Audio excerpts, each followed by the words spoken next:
Live. All right. So, we're doing something a little bit different tonight. Doing a live recording for YouTube. Still have the general framework of the podcast, so we'll obviously operate within. So, as always, we'll thank our friends at Louisiana Hot Sauce. 3 simple ingredients, 1 fantastic product. Improvement on just about damn near anything that hits your plate. And the good people at Tarpon Sellers. We've said this before, but it's a great reminder. One, you're buying directly from a American entity, and there's no broader shipping delays. You'll be able to get it immediately. Great wine, holiday gifts are something that you'll need, whether it be visiting family for Thanksgiving or seeing people over the final holiday season. Tarponsellers.com, coupon code Nolecast, 20% off. Thank you for them for the support that they have given to the Nolecast. And with that, Bud, let's jump into this live stream here. Let's do it, man. So I obviously FSU did not play a game over the weekend, but I had an idea. Maybe we'll see how this goes, and we'll see if we get any kind of listener comments on this. I just now tweeted it out. I kind of want to talk about the upcoming stretch here. I don't really want to talk about UMass a whole lot because you and I still have to cobble together a preview for UMass in the coming weeks. So possibly, not the coming weeks, coming days. FSU is a 37-point favorite over UMass. UMass is pretty damn bad. So there is that. Let's go ahead and talk about some of these other games, though. I know you watched a ton of college football over the weekend, as did I. And, man, we actually have some interesting data points to go over here, both visually and then also literally the data. And, one I was interested in was Clemson, because Clemson was coming off of their bye week. They traveled up to Syracuse, and they beat Syracuse, and they beat them 17-14. Their adjusted scoring margin was 7.3. So, a better performance than FSU had against Syracuse for sure. But I think the more relevant takeaway here, Ingram, is that they were not dominant, right? And the fact that we are continuing to see Clemson win games, deservedly win games, but not dominate games, the more times they do this, the less confident I am that they have a switch that they can flip, right? Maybe they do have that. What I know you watch that. What did you think of their performance? Yeah, I mean, maybe they have that in the fear is that, for whatever reason they find that for Florida State, whether it be because of the helmet or whatever else. But it's just a struggling program right now. I mean, there's times while you're watching the game, you're like, wait, I'm sorry, that kid is starting for Clemson right now. I mean, there's some pretty decent deviations from previous talent. And then at the same time, you'll see a 6'4" wide receiver flash and make a ridiculous catch, and you're reminded that they still do have a part of that roster is some of the more highly touted kids in the country. So it's an interesting dichotomy. They certainly have some holes that are there, whether it be because of their not wanting to use the portal or whatever else. The roster's a roster, and at this point, kind of what you said, we're halfway through the season, and they are what they are, and they're not nearly the dominant force that they have in the past couple of years. And that was me fighting off a sneeze for about 10 seconds there, so excuse me. But good team, but not anything better than just kind of a solidly decent team with some really nice pieces on the roster, in my opinion. It's an interesting squad. As of yet, they have for the most part not decided to run DJU a whole lot, but he did get 9 carries in this game against Syracuse. So I do think as the year evolves, Clemson may just decide to go ahead and run him more. They do have a difficult home stretch of games, obviously, but they also have some difficult games in their rear view with Georgia and NC State, being gone. Kobe Pace got 14 carries for them in this game for 76 yards, success rate of 64%. So they actually did run the ball, I would say, with some consistency against Syracuse, but not with much explosion. And that has been a real issue for the Clemson Tigers this year. They are not an offense that is finding explosive plays. They're really not finding explosive plays in the passing game. They're actually 125th in passing explosiveness on the year, which is crazy because they're almost always in prior years, even last year when DJ was in, good for a couple bombs a game. And this year, they're just not finding that passing explosiveness at all. In the run game, it's a similar story. They're not finding ways to hit the big runs. From an FSU perspective, I think this is somewhat encouraging. FSU has statistically not been a great red zone defense at times this year, but I do continue to believe that FSU probably has the capability of being a better red zone defense than it has otherwise been, just because of the size they have up front. Jermaine Johnson's not small. Keir Thomas is not tiny. They have good size at the D tackle spots. Their linebackers are nothing if not big, and they have some decent size in the secondary. And we know size is a little bit more important down there in the compressed area. If Clemson is not able to hit explosive plays, that definitely plays into your hands for this FSU team, I think. Now, on the other side of things, Clemson's defense remains just totally elite. I have them as the third best defense in the country right now. Now, I had to adjust that down a little bit because they are missing Brian Brzee and Davis, and I don't think they'll get either of those guys back before this game. They're also missing some other guys as well. I know one of their corners, I believe, was out for the Syracuse game. So maybe they're not a true, top 3 type defense for this game. But ultimately, this is still going to be the best defense FSU has faced all year, and probably by a whole lot. Xavier Thomas is still definitely a force for them. They still have Skalski, who's an excellent college player. Andrew Booth is pretty damn good corner. They still have Miles Murphy. KJ Henry emerging a little bit. Williams is a good player for them. They have a lot of guys on defense. So while I actually have some confidence that this may just be what the Clemson offense is this year, and that FSU's defense may be able to handle it, we will see. FSU's defense has looked better in recent weeks, but also it still has those other games this year where they've just been torn up. And I'm not to a point yet where I can trust them to say they're going to go out and put out good performances, right? I still don't think it's a good defense. It improved in recent weeks, I think is fair to say, but they also, one of those recent weeks is, of course, the Syracuse. My thing here is, will you have a shot to win this game? I think it's possible that you will. But how do you get points? Nobody's really scored on these guys. Georgia didn't put up an offensive touchdown, as we know. Georgia Tech scored 8. NC State scored 27, and it took overtime. Boston College scored 13. Syracuse scored 14. What number beats Clemson in Clemson? It probably starts with a 2. No, I think it's maybe a 3. I think it's like I think if you win this game, you win it 24-21 or something like that. It will be interesting. They still have some really nice pieces on defense. Thomas has developed into the player, not maybe exactly what people thought he'd be out of high school, but he's certainly having an all-conference year and has turned into a solid contributor for him.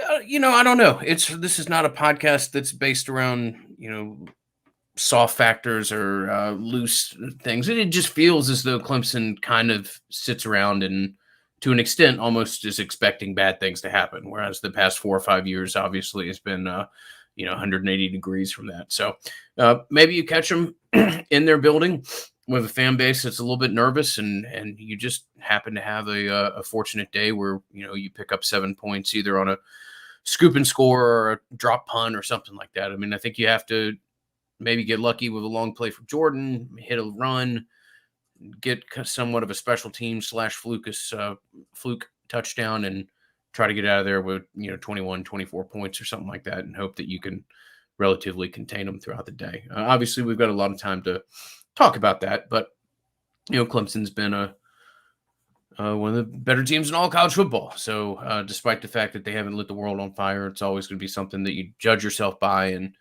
I do think for the first time in a long time, and it's not just kind of coaching staff bizarre, unwarranted optimism, that you can go into this game, go up to South Carolina, and expect your team to put at least a pretty respectable performance on the field. I agree. All right, so the next game on the schedule, look, I'm not counting Clemson as a win. Certainly, you'll be a double-digit dog in that game, but I don't think it's going to be 20. This isn't like, nah, I told you so, or whatever else, or prisoner of the moment, but I do think you got a better chance of beating Clemson than NC State, and maybe that's just because of what they did to Boston College this weekend or whatever else. But I think from watching them all the more, I think from a personnel standpoint that's a game you've got a chance to maybe go in and steal. Obviously, you're talking about one game on the road and one game at home, but I've continued to be concerned about how you find any kind of realistic path to victory if NC State shows up and is at all focused and wants to play. So I think part of that point there too is NC State is less likely to just give you the game. You know what I mean? mm-hmm. So potentially there's Clemson could implode given all of the turnover they have on offense and the fact they're still kind of searching for who they are. Let's go ahead and shift then to NC State. That is the next team on FSU's schedule here as they come down the home stretch. Let me make sure I got all my tabs open. I went back and watched all the key plays in this game. NC State goes on the road and beats Boston College 33-7. A couple important things here. Number one, I have been a pretty big Devin Leary fan, and overall he's played well this year. 67% completions, 15-2 touchdown interception ratio. As I mentioned, they seem unlikely to just throw you the ball game. 7.7 adjusted net yards per attempt. Is not sacked all that often. NC State's a good football team, right? We'll see if they can play like an elite football team. They have definitely had some games this year where they kind of laid stinkers, right? Like they came out, they played terrible against Mississippi State and did not deserve to win that. Clemson, they got the dub. It was in overtime at home, and they squandered a number of chances in that game. And then, honestly, they played pretty poorly against Louisiana Tech in what was an obvious hangover game for them. This is kind of a tough team to evaluate, but I do think it's at least a good team. I think it's probably one of the 20 best teams in the country. They're very physical up front. They have a good quarterback. They have some guys who make plays for them at the receiver position. And yet I watched this game and I looked at it, man, and I'm like, damn, the most important plays in this game were sort of flukish, right? I mean, it was a fairly close game. I think it was 7-7 when Boston College fumbled the punt and NC State took it back for a touchdown. Like that, we've talked about this, 12 years now? Like returning fumbled punts, not a repeatable skill, not something that you can normally rely on. Next most important play in this game is the 40-yard touchdown pass. And in this one, this was kind of crazy, but it's an interception, or should be. And two Boston College defenders literally hit each other, and the ball falls right into Devin Carter's hands, and he runs 40 yards for it. I mean, those are if you look at kind of the win probability, the chart, right? Like where does it spike the most? It's those two plays. And so in looking at that, I'm like, okay, that's it's not great. And they also had a 79-yard touchdown to Thayer Thomas, their slot receiver. But here's the other thing. Even take out those two plays, this was not a bad effort for Boston College.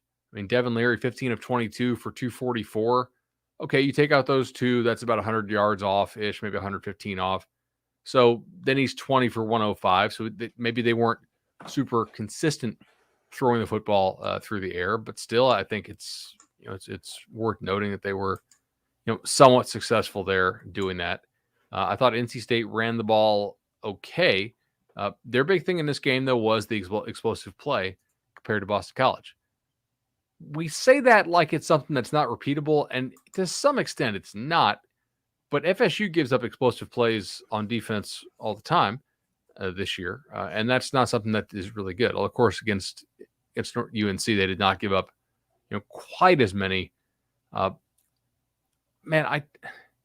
This is going to be a tough game. You will be a home underdog, I believe, to Boston College, or excuse me, to NC State. But it's not an unwinnable game. It's just not. I just don't love the matchup. You know what I mean? I think that Thayer Thomas, their slot receiver, is somebody who will probably eat FSU safeties and linebackers alive. But last week, FSU had a relatively good plan for Josh Downs, and I expected him to do a nice job against FSU safeties and backers over the center of the field, and FSU actually neutralized him. The difference being, I think NC State's outside receivers are far better than what UNC presents, and if you load up in single coverage on the outside, I think NC State is more likely to win those matchups there. So this will probably be a tough game, but it's not an unwinnable game if you play really well and if they don't play their best game. Agree. Not unwinnable, but certainly agree with you that I have matchup concerns there. And at least from this individual podcaster's perspective, I think you're more likely to go and win on the road at Clemson, as bizarre as that sounds, rather than beat NC State at home. But hopefully you can get one of those two. Obviously, not anything that we're expecting from a win expectation at this point as we kind of evaluate the back half of the schedule.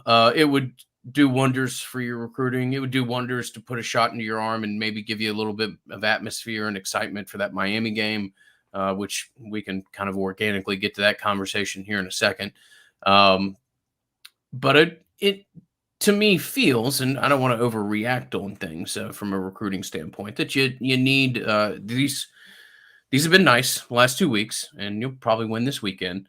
But you need a little bit of a statement at some point in time to try to really plant your spear in the ground and keep this class together. Again, maybe I'm overreacting to some things that have taken place, and you're in this really bizarre situation where one kid is going to dictate both probably your ability to keep the class together, to maybe go out and get some of these fringe guys that we've talked about that are still out there, and maybe even the ultimate fate of your coaching staff if you want to be wildly make a single individual's recruitment all that powerful. But it is a bizarre situation that you found yourself in, and one of those games would certainly seem like it would go a long way in providing a powerful example of a trajectory of a program that just could never find their feet over the first 4 games of the season. Yeah, for sure. I do think there's a narrative you can sell too, and it's one that I would sell if I was on the staff. And it's basically, hey, look, we had a tough start to the season. We played hard. Last year was a COVID year. It really took us some time to figure out what we had in this team. And that narrative only works if you continue to play well, right? And you can sell, hey, look, obviously, guys, we had a bad start. We started out 0-4. I'm sure all the kids you're recruiting have been on a team that started out poorly before and then got better and hung tough and blah, blah, blah, and showed momentum and progress throughout the rest of the season, et cetera. Last show, we did talk about how LSU was probably going to fire Ed Orgeron at some point. Thought it was basically a certainty and how that could help FSU in recruiting. We talked about Kendrick Law, Julian Armella, who, again, I think his options were more limited than people think out there. And then also Demario Tolan, who I know got a visit from FSU recently and is open to visiting. So that's basically all I have on that. I don't think they're gonna land the big tackle who's currently committed to LSU. I do expect LSU to go out and make a pretty big splash hire that is consistent with the track record there of Scott Woodward. But I know we had some comments here in the live chat section about LSU. So if you guys are watching this on YouTube, really appreciate that. Of course, best way to get us questions is patreon.com/Nolecast. We always look at those first. Don't have a whole lot this week, but then again, we weren't really sure how many shows we were going to do. Do you want to go ahead and tackle the next team on the list, or should we talk about a team that is super reliable? Let's hold over Miami for the break. And while I tell you about the legendary team, guys, Chad and Shannon are just absolutely incredible. They just keep sending us more emails about loans they've closed, and we just keep sending out more and more shirts, and customers are super happy. I know we had somebody in the DM tonight asking if they do commercial loans, which I believe they do know a guy for that. So, yeah, that is our ad transition for the night. I know people are laughing in the live comments. Look, I've used them twice. I could not be happier with my experience with Legendary Team. It's great rates. I get all these people mailing me, hey, we can beat their rate and all that stuff. And I just chuckle like, I don't know. Like, they're the sponsor of my show, and I got the rate locked in for my refi at an incredible time. So probably not. I'm just thinking there may be some hidden fees attached. And anyway, Shannon and I chuckle about that one. give a call, 844 FSU Loan. And I know they want me to get back to talking about Miami, which went up there to Chapel Hill and put on a better performance than I thought they were going to put on, to be frank. Like I lost a little bit of money live betting that game because I thought Miami would quit. I actually thought the Van Dyke kid was okay when he played against Virginia. He kind of, settled in and played a little bit better. And he went up there and it got down pretty big to UNC. And I was like, all right, this is probably it. And damn, if they didn't come back and make that a real game, man. Now, part of that is a reflection on North Carolina having some serious structural problems with their team this year. Ones that I did not see coming in the preseason. Are you surprised as I am that Miami did not roll over and quit? Yeah, I am to an extent. I also think that it almost, provided a more painful ending to that game. I mean, the picture of Manny Diaz post game in the corner of the stadium, just kind of sitting there looking like the most broken of broken men, trying to figure out, what the hell's happening, why they continually find or cannot find an ability to turn any of these kind of close games into a victory.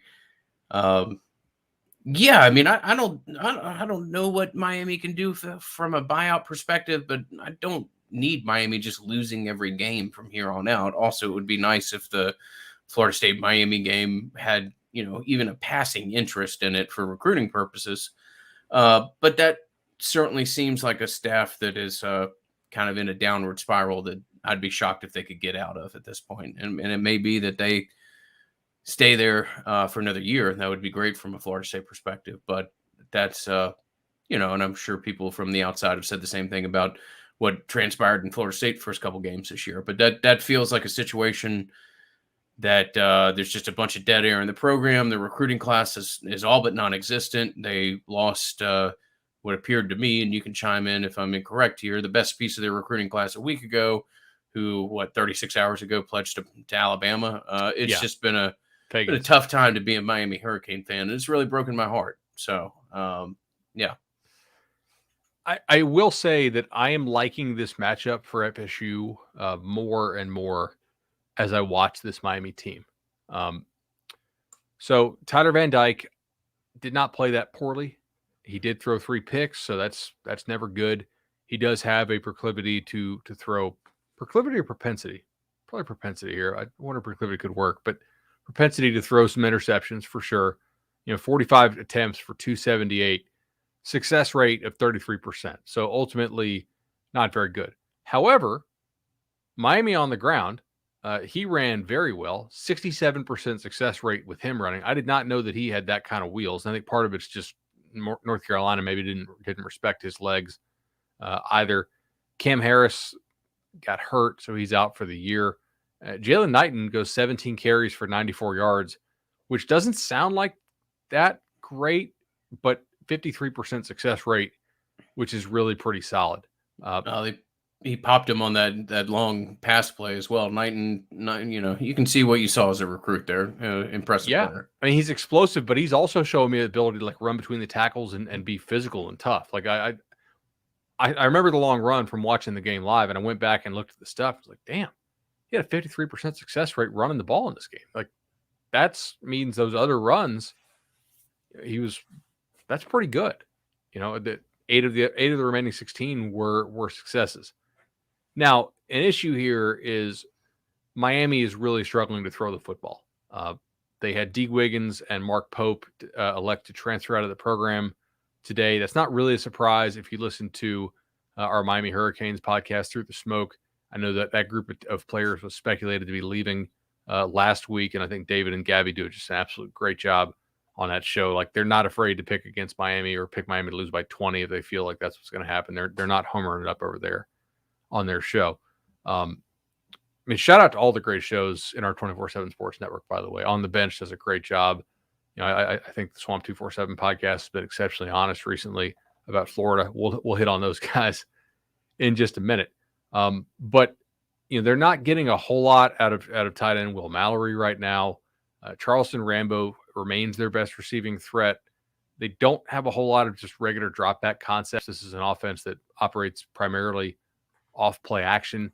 It needs to go tempo. It needs to be able to at least have the threat of the run. Xavier Restrepo is playing better for them, but they're just not getting it done at the receiver position. And, offensively, I look at this team and I say, okay, this is a team that wants to go fast. And what they do well right now is run the ball. Ingram, there's not a whole lot this FSU team we cover does very well, man. But one thing they do fairly okay is run defense.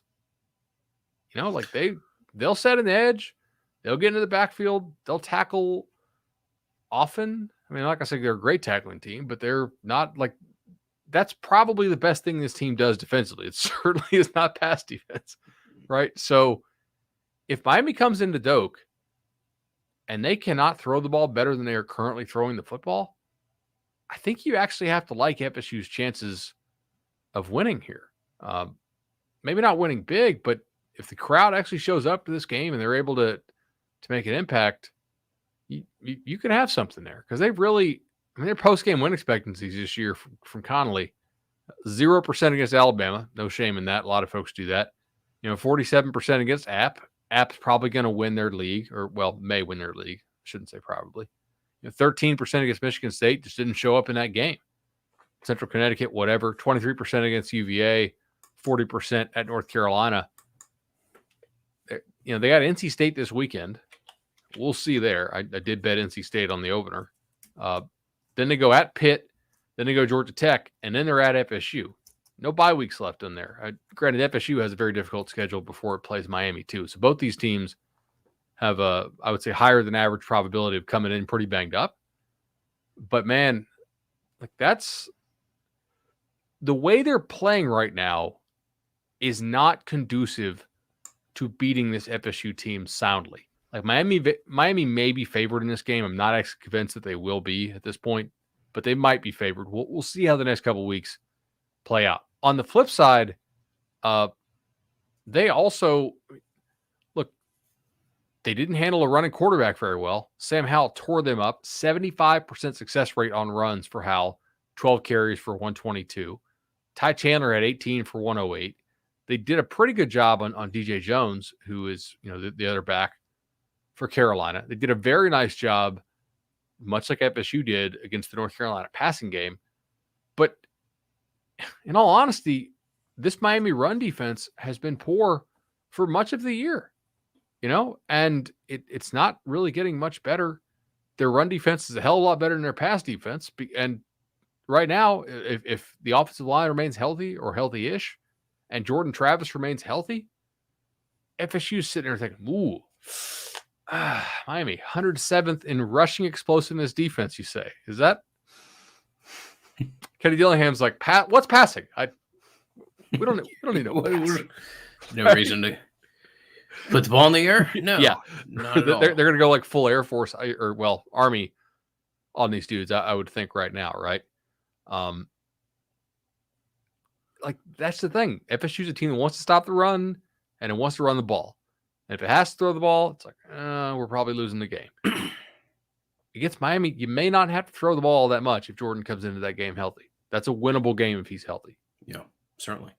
I don't know that it makes a winnable game, but goodness gracious, maybe Kenny Dillingham was thinking about certain run packages and looks that he could get about against the University of Florida at the end of the season as well. I mean, who knew that a counter could be ever so deadly? I mean, that reminded me of kind of a NCAA football around 2011 or something like that, where you could just continually put the rock in a kid's hand and see him run for 300 yards out of fun. I mean, that's crazy, man. And I mean, again, this is not I told you so to our listeners or anything else, but Florida's just felt like a strange program to me for a while. And I mentioned it during the win expectations and everything else. And you got a quarterback coming out who, after he gets more consistent playing time than I think he has all year, talks about the fact that he's a Florida Gator for now. It's just that's a strange spot in Gainesville. They keep jerking him around.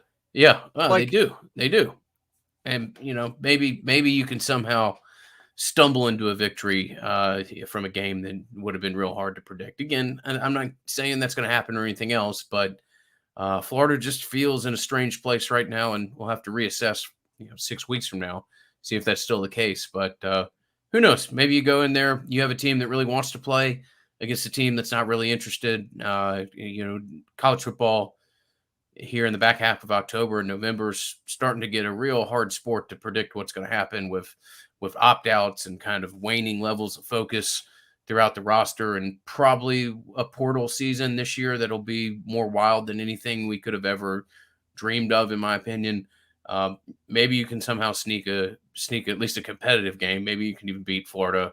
But again, it's a long way from now, and still a matchup that there's some significant concerning aspects when you look at it. All right. So, by the way, I do want to give credit here to commenter JD in the live chat, who noted that Sam Howell ran for 108 against FSU. He did. That is true. But FSU pretty effectively shut down North Carolina's backs, especially when the game was more, in the balance, I would say. Howell does have some good wheels this year. I think he's lost some weight. I have some bad news, or at least some news where my eyes are disagreeing with what my numbers tell me, right, on Florida. I do think Miami is legitimately in like a quality of play downturn on the field. They just seem to get worse every week somehow, despite the fact they battled hard against UNC. Florida, though, here are their post-game win expectancies on the year. You're going to notice a trend when I get done with this, unless you already listened to Cover 3 today, and then, you've already heard this. FAU 100%, USF 100%, Alabama 58%, Tennessee 96%, Kentucky 63%, Vandy 100, LSU 51. Florida is one of only 5 teams to have a greater than 50% win expectancy in all the games they've played so far. That's kind of crazy, and it suggests to me that Florida, if they can kind of get a couple things right, is not that far away from being really freaking good. And maybe one of those things is Richardson playing consistently over Emory Jones. I know Mullen probably wanted to use both against Georgia, because Richardson is limited as far as some of the packages he knows and all that kind of stuff. Although I think he's a much better player than Emory Jones is. However, I will note, the magnitude of some of these Florida mistakes and how they impact the game have been really, really important, right? The 37-yard pick six, just huge interceptions thrown in that game. And Florida still scored 42 points despite turning the ball over, 5 times? It's hard to score 42 points and have 5 turnovers, but they managed to do that, right? I don't think that Florida right now is a super winnable game in the swamp unless Florida really starts to implode. They can throw the ball well enough, especially with Richardson, to where they are not so one-dimensional that allows this type of defense to tee off on them. Their run defense is not great, right?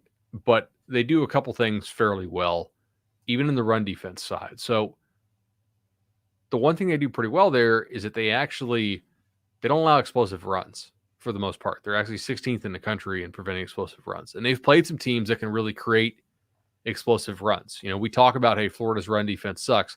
And against LSU, it did suck. They were really, really pretty bad against LSU. Taking a look here. Ooh, gosh. So Davis Price had a 53% success rate on them, and Josh Williams at a 50% success rate. So more than half of LSU's runs were successful.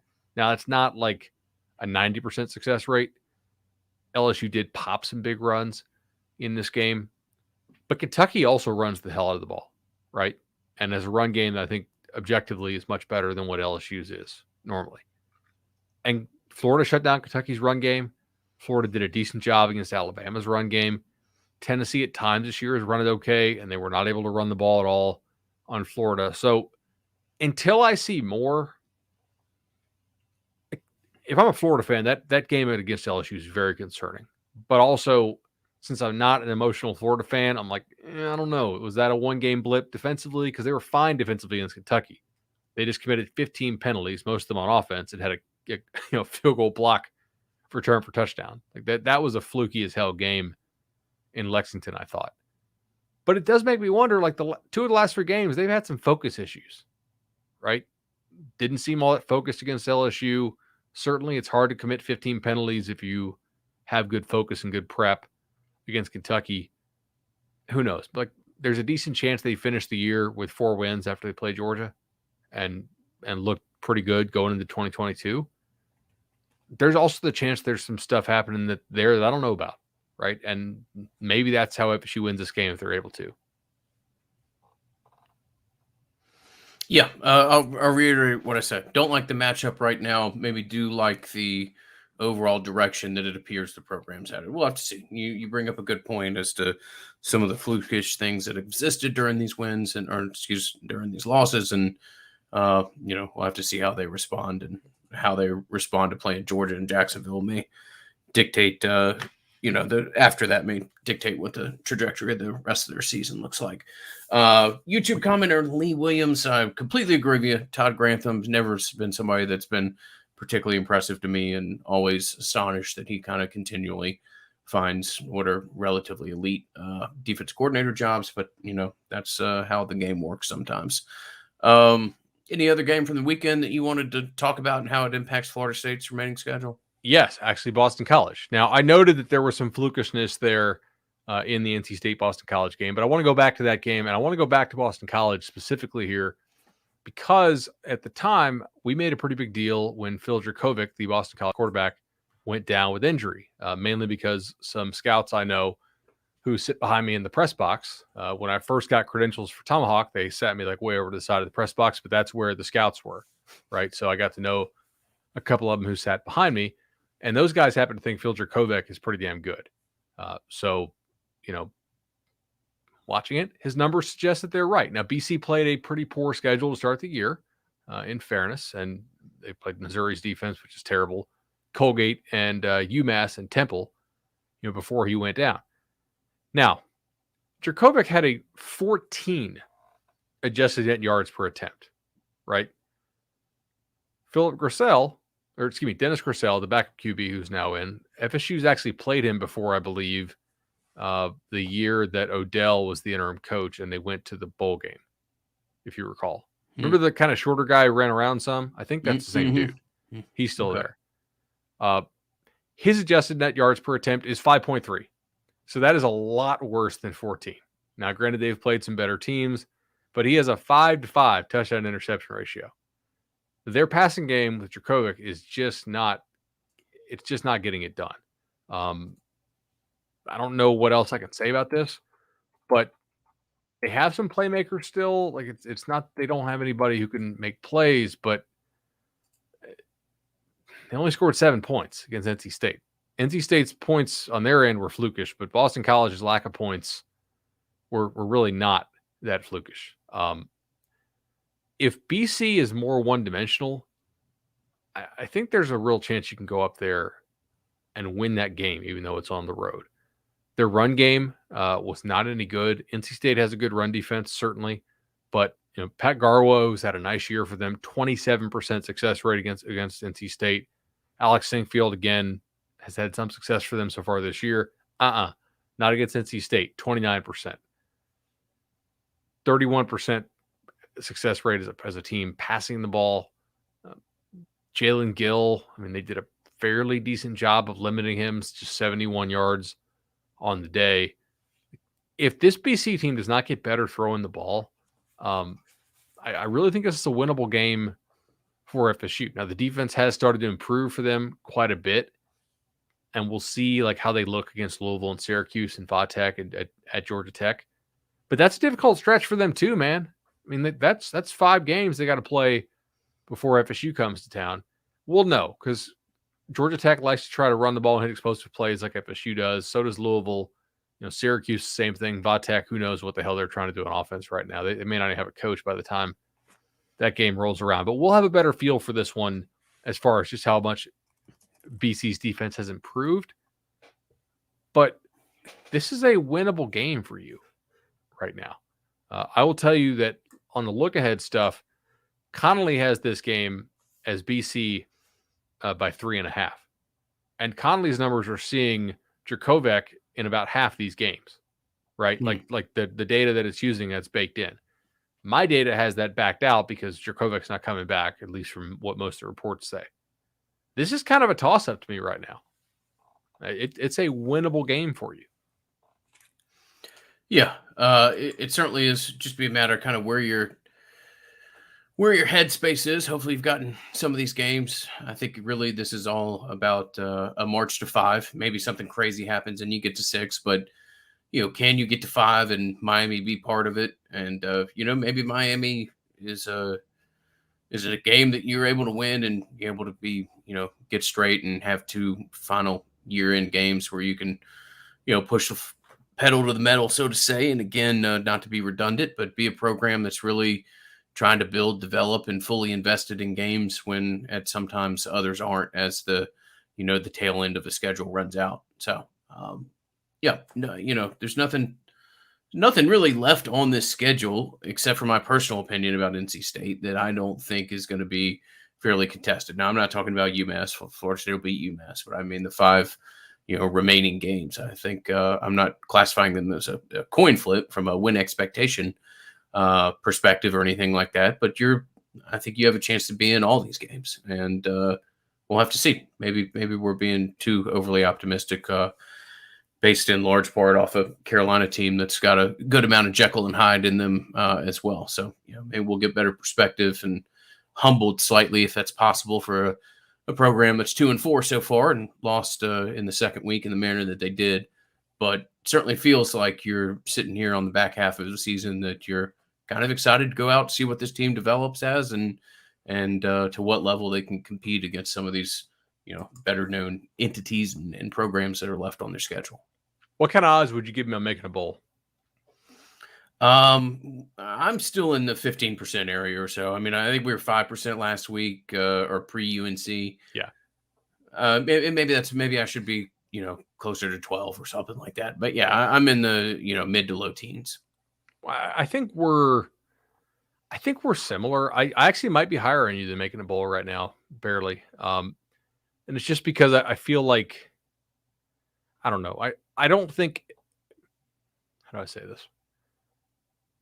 I don't think that Norvell is going to lose this team, like emotionally, effort-wise, that type of thing, if it didn't already happen after Jacksonville State. I think they will continue to play hard for them. I think there are teams on the schedule that could just up and quit or just have really weird stuff happen, and I think you have to account for their potential downside risk in your bowl projections. I'm probably more at, like, I don't know, 18%. So not a huge difference from you. By the way, to Gamer Cinco, how is Jaden Lars Woodby looked for Boston College? I did pull it up. He played 166 snaps. He has, I think, a couple pass breakups. Not like a ton of action, but 166 is not bad. He is getting some bizarre personal foul called on him this weekend that I'm not really sure how that transpired. But yeah, he's played all right. It's been good, good to see him land in a place like that, and hopefully he's taking advantage of being in a place like Boston. Let's see. I thought there was one other question. Let's see. We got the Destin Hill. Yeah. Yeah, I expect Destin Hill to be in this spring. At least that's just what's been relayed to me by sources on the coaching staff. That's what they're expecting. So that's what I'm expecting as well.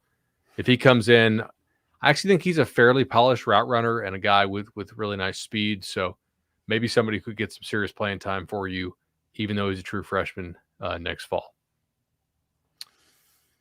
All right, bud, before we go any further, we'll thank our friends at Congruity. Congruity HR has been a fantastic pairing for Bud and myself with our own small, humble little business. It's been great for 4 or 5 of our listeners now. They paired with a couple of the different brands and under the For the Table restaurant group. And we'll always tip our hat to those guys and thank them for their support as well.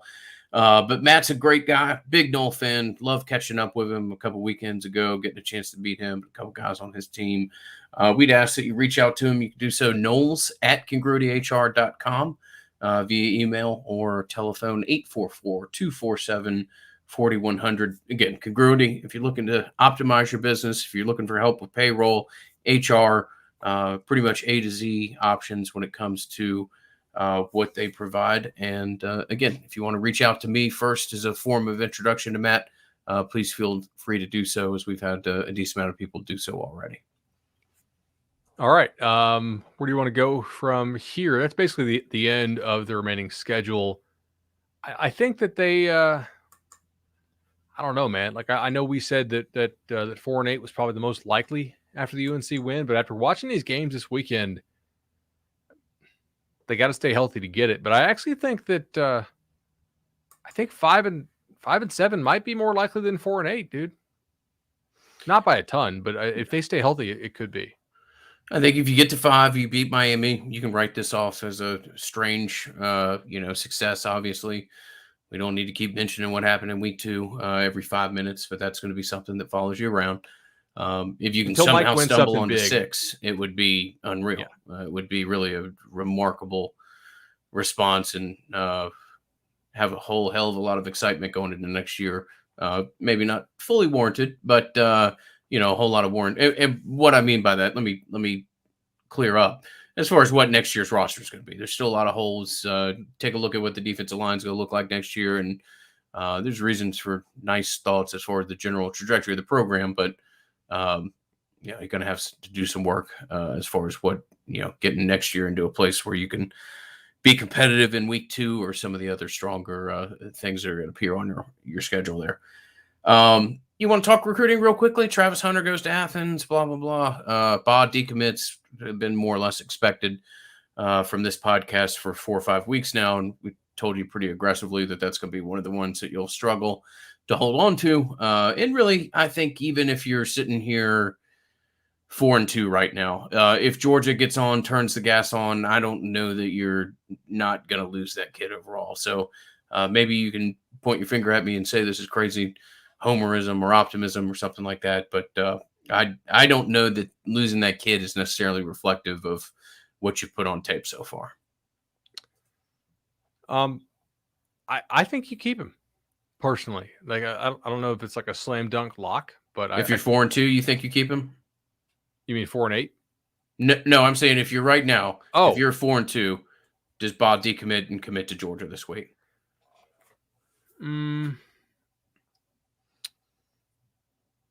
Yeah, I think so. I think that was more about Georgia finding room and realizing that he was good. Like, yeah. I think the better hypothetical may be, and I think yours is a good one, maybe if Ba had not lost the weight. Oh, yeah. No, that's what you really wish this kid could have stayed a project longer. Yeah, right. He lost the weight.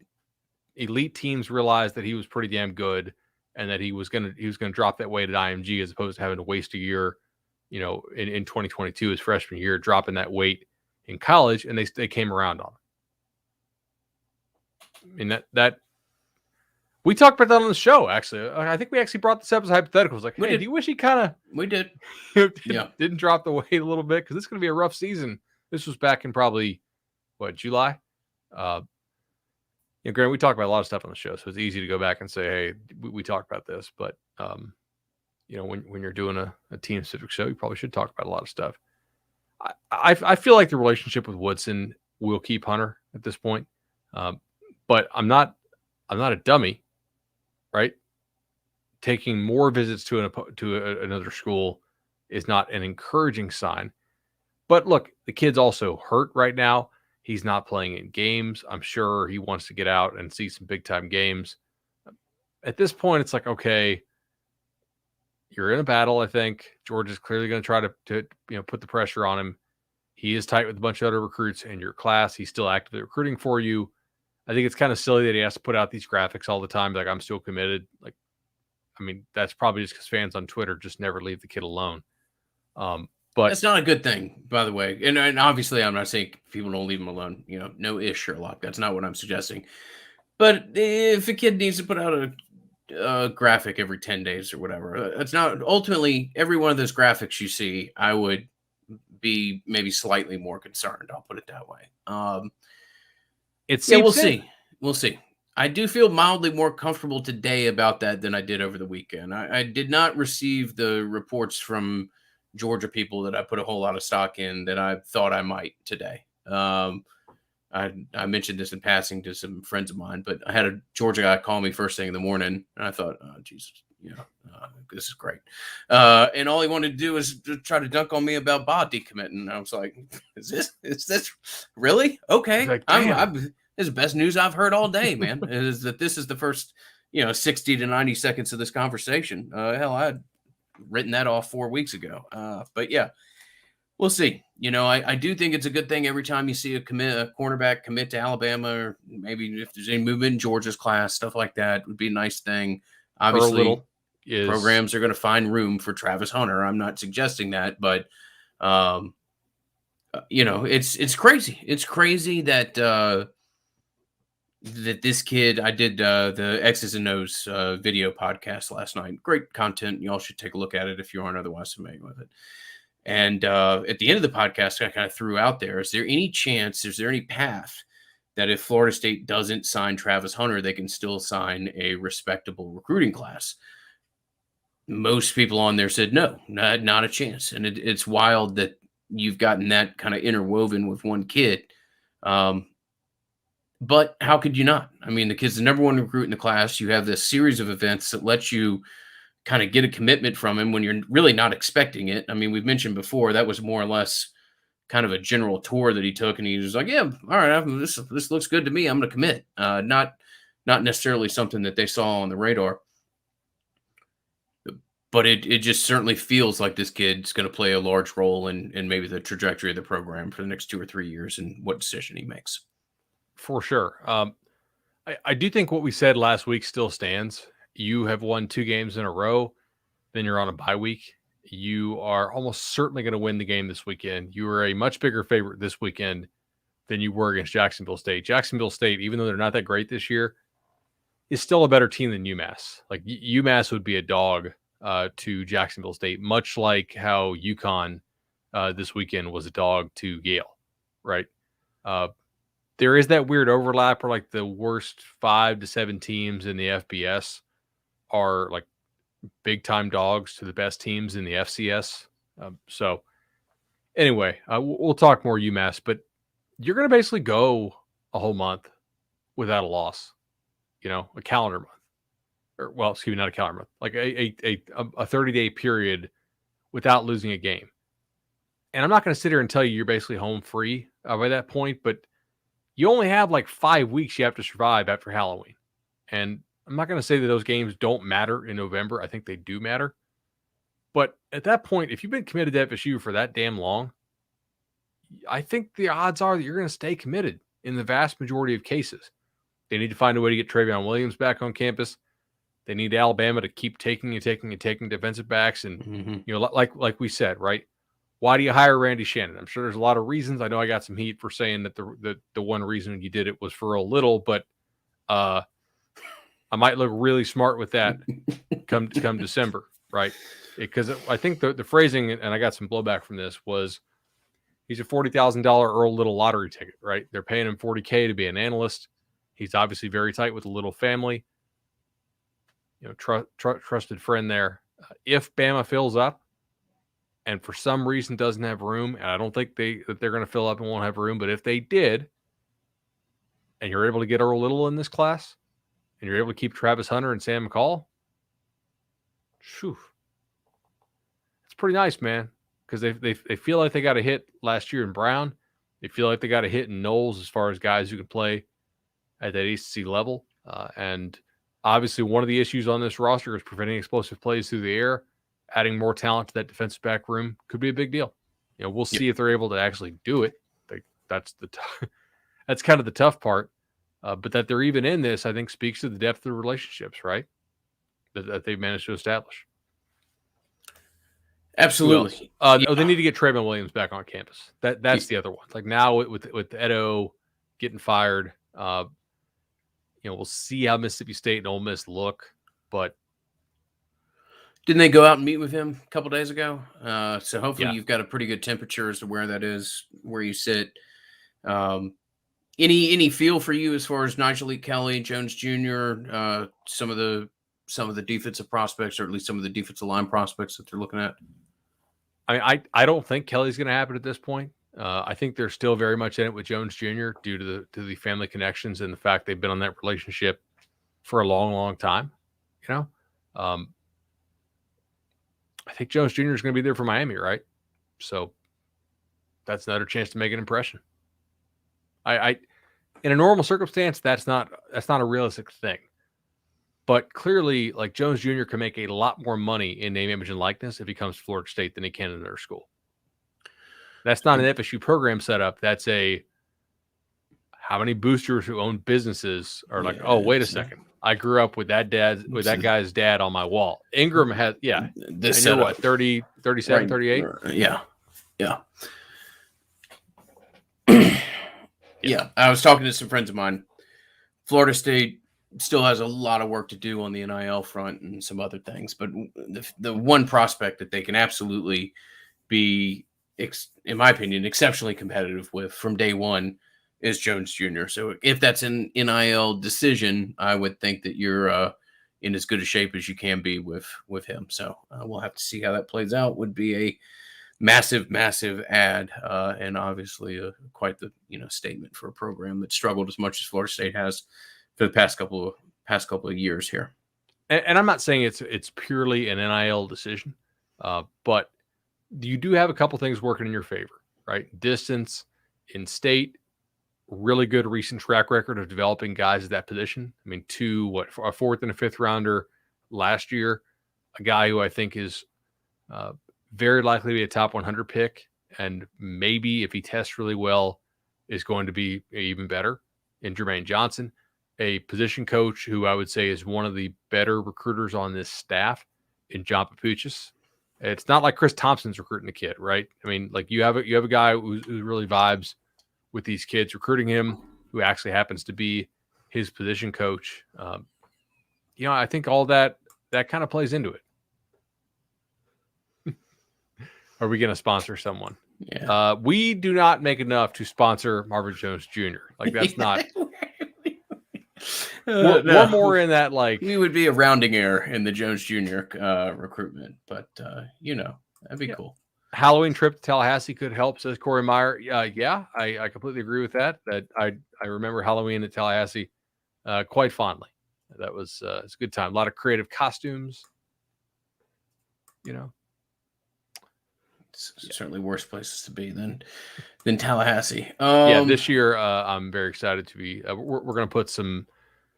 So my son likes Halloween lights, which is not a thing. Like for me, I don't decorate the house for like Halloween lights. I think Maggie probably wants to start doing it, but I don't know. Like I'm cool with Christmas lights, obviously. I'm definitely down with putting up a lot of Christmas lights if the kid wants it. I'm just not really into the Halloween lights. And now Maggie thinks we should put Halloween lights on the golf cart. On the golf cart, okay. For trick or treating purposes. I'm like, why can't he walk? She's like, well, he's 2, so he's not going to walk. Like that's fair, but anyway, I don't know. I'm just not into putting Halloween lights on the golf cart. No, well, you got to start somewhere. But I'm sure you'll send it. I'm sure you'll send it right to Max. I was gonna say, given that you run a lighting company, I could facilitate that. Oh man. For those who don't know, I was complaining about putting up Christmas lights one year, and I think either Ingram heard me or Maggie reached out to Ingram, and he shipped me a whole bunch of Christmas lights, which was so I had to put them up. It was great.